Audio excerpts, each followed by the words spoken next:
komputer prodi sistem informasi. Oke, nah untuk kali ini saya akan coba mereview beberapa kejahatan cyber yang ada pada drama Korea yang berjudul God's Phantom.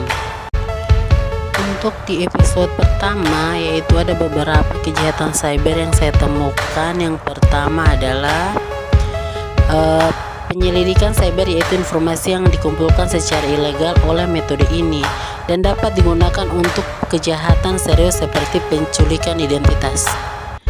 Yang kedua, sifat dari penyelidikan cyber tidak memiliki batas, contohnya situs perjudian ilegal. Dan yang ketiga, di situs ilegal ini mereka mendapatkan uang dari negara tetapi kepala dan badan mereka ada di negara lain. Contohnya, server perjudian virtual ada di Jepang, call center yang menangani pekerjaan ada di Cina, server database keuangan ada di Hong Kong.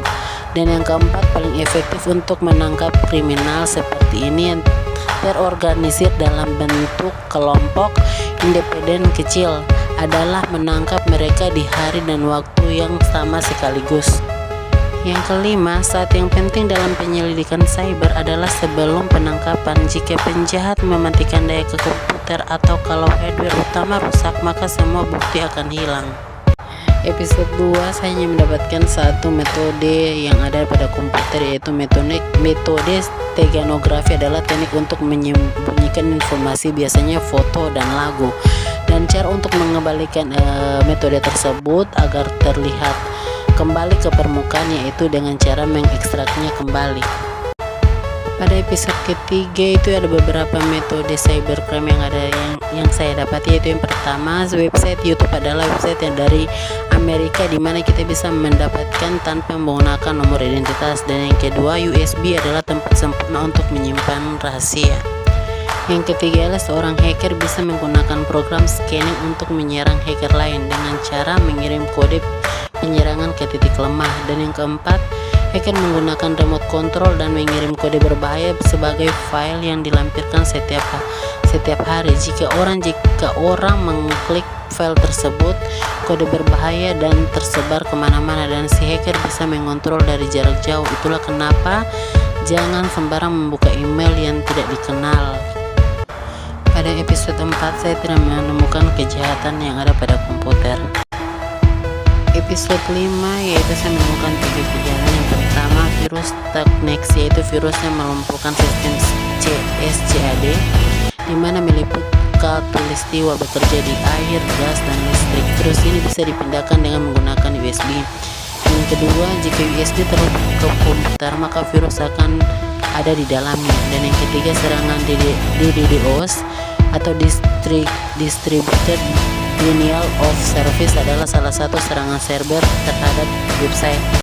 Episode 6 saya menemukan ada 5 kejahatan yang ada pada komputer. Yang pertama, program backdoor adalah program yang bisa dikontrol dari jarak jauh dan juga merupakan kode berbahaya yang dibuat oleh memanfaatkan kelemahan dan kerentangan sistem untuk akses dasar. Dan yang kedua, tahun 1997 sebuah unit kejahatan berbasis komputer pertama kali didirikan di Korea, sekarang disebut Organisasi Keamanan Cyber. Dan yang ketiga, I2K dikenal dengan Millennial Bug, mengaktifkan hitungan lembaga keuangan semua tidak berfungsi.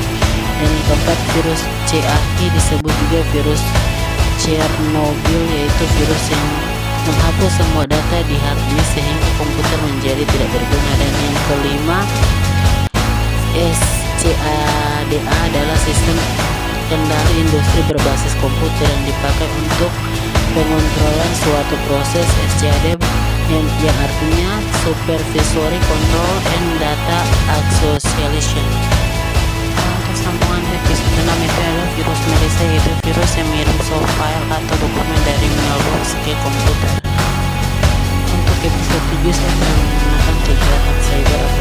Untuk episode 8 ada 3 kejahatan, yaitu yang pertama, serangan spoofing ARP adalah serangan mengirim ARP palsu yang sudah dimodifikasi. Yang kedua, FAQ atau Frequently Asked Question, yaitu sebuah tulisan yang dirancang untuk menjawab pertanyaan terkait website. Yang ketiga adalah black box adalah manajer jendela bertumpuk untuk sistem X Windows. miliki adalah alat komunikasi genggam dua arah dengan menggunakan gelombang radio. Pada episode 2 saya tidak menemukan teknik atau kejahatan cyber apapun.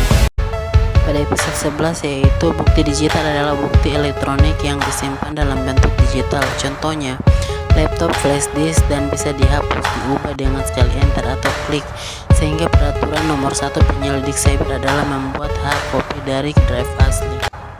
Episode 12 saya tidak menemukan kejahatan atau teknik apapun. Pada episode 13 yaitu saya menemukan dua teknik, yaitu pertama, program YPM bisa membuat semua mesin digital terhapus dengan satu sentuh.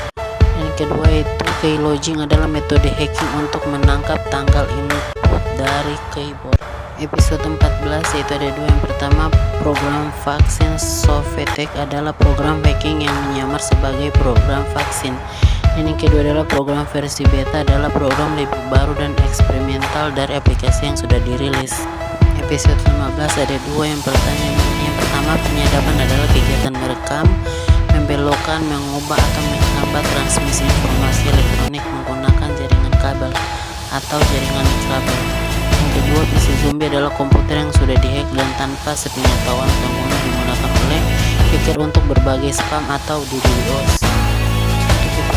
Saya tidak menemukan apapun kejahatan cyber apapun dan sama juga saya tidak menemukan.